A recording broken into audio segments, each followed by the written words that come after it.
Hey, what's going on, guys? It's your professor here, Enlightened Enlisted, and if you are a complete Chad and have maxed out every campaign and you're wondering what is next for Enlisted, well, we're going to answer that in today's video. But before we get into that, if you're not following me on Twitch, you should, because I am streaming every Wednesday and Thursday at 6 p.m. Eastern Standard Time. There's a link below in the description. Number 10, swords.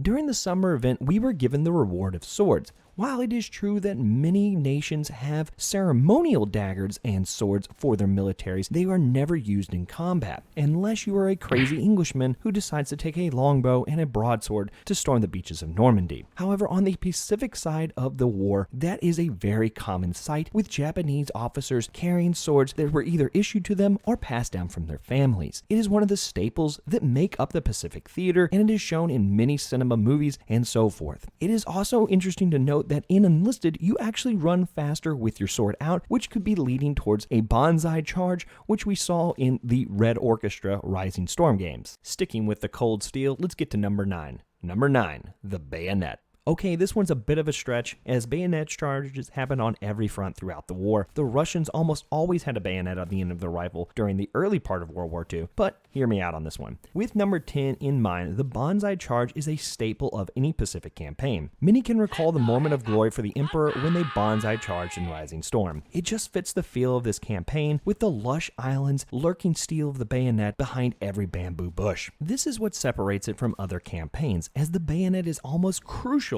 for a Pacific campaign, whereas if you think of the Ura charges that you saw in, say, like the movie Enemy at the Gates, you'd notice none of them have bayonets fixed on there. And that is because it doesn't really need to have the bayonet in order to give you that feel of that human wave attack. Now with the Japanese, you almost have to have the bayonet, and that's why I think they added this into the game. So you could have those bayonets on other campaigns, but they could test it out for the true bayonet bonsai charge. Number 8. People not wanting German weapons anymore. If you spent any time on the forums or the Reddit, you know that people are concerned about the campaign grind and the lack of unique weapons in each campaign we can have. I mean, I can only be so excited to unlock the MP40 for so many times, right? But that's the nature of the beast with World War II for the Axis. To have a chance, they almost always need German weapons to keep it balanced. This is why the Pacific is so beautiful in the direction the game can go, as you are having an untapped potential of a completely different set of weapons and levels for people to go and play. And that is why I think the Pacific is going to come next, is you're going to be able to have a huge world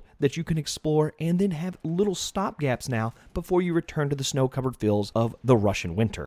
Number 7, the SBD-3 being in game. It is no mystery if you've seen my video on the SBD-3 that there were aircraft carriers in the Mediterranean helping in Operation Torch, but it is a very odd addition when they had so many other British CAS aircraft to pick from. While we won't be seeing the Battle of Midway here in Enlisted, it is no secret that the aircraft carriers of the naval war in the Pacific are almost as iconic as the raising of Old Glory on Mount Suribachi. There is no doubt that this is a test for the model of future campaigns. Ultimately, I hope we can see where we are going to be able to land on aircraft carriers outside of the battlefield to do some kind of like rearming or something, because I think that would add a whole different dynamic to this game. But what do you guys think so far? Let me know down in the comments below. And while you're down there, be sure to hit that like and subscribe if you like today's video. Number 6. The shift to light armor. If you've played Tunisia, you've noticed that there has been a shift to faster light attack vehicles, with that being the focus for infantry gameplay. Personally, I like that, but that's a discussion for a different video. And it's going to be very necessary for them to shift towards lighter vehicles if they're going to make the Pacific campaign work with the model they already have. Because let's be honest, the Japanese are not known for their Imperial tanks. While it is true that the Japanese did get a Tiger tank from the Germans late into the war, I highly doubt you're going to see a Tiger rolling around the battlefield of Wake Island. I do, however, think that this is going to be a fresh start for a lot of people that are hungry for a less vehicle-focused gameplay campaign. Number 5, the handheld mortar. While the handheld mortar came in this update, the RMN50 is something that didn't see a lot of service, and once they introduced this, the first thing that came to mind for me was the Type 89 knee mortar, which saw a hell of a lot of service by the Japanese on frontline battlefields throughout the Pacific campaign. And I think that is kind of one of the things that they're testing to see how these noob tubes are going to work in-game, because they are completely different than your standard grenade launcher that you put on the end of the barrel. And let's be honest, the Japanese were at the forefront of development when it came to these light handheld mortars. Number 4, boats. while boats in Tunisia really only serve a weird purpose, and that's to get across a small river that you can swim pretty easily. The fact that they added boats into this game when they have so much other things to work on and fix is a telltale sign that we are going to the Pacific. I mean, how else are we supposed to do our island hopping campaign between Wake Island and Guadalcanal? Number 3. Martyrdom. Again, this is an addition that we didn't really ask for, but they included into the game, and I find it pretty interesting. As in most fronts, there weren't a lot of people that were, pulling grenades to kill themselves, except in the Pacific for the Japanese. If you've read the book With the Old Breed by Eugene Sledge, you know that he goes in great length talking about Japanese soldiers booby-trapping themselves as wounded individuals in order to take down more Allied GIs. Number 2.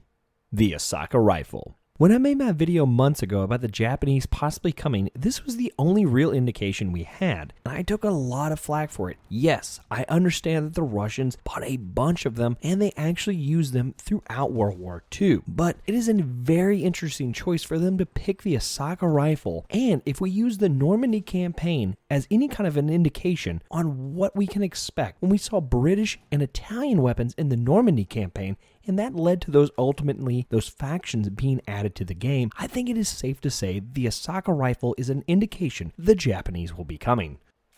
Number 1. Q&A comments from Mike. Anyone who has had the time to watch the Enlisted live streams would probably have picked up on the multiple comments Mike has made about the possibility of the Pacific. While he's never come out fully with a confirmation of the next campaign being the Pacific, he constantly uses it as an example, and that is one of the biggest indications that we can see that the Pacific will be the next campaign that we have. So, what did you guys think about our list? Do you agree with some of them or disagree? I want to know in the comments below. And while you're down there, be sure to hit that like and subscribe and bell notification. That way you never miss another enlightened video. Until next time, guys, hit those books and hit those bottles. Cheers.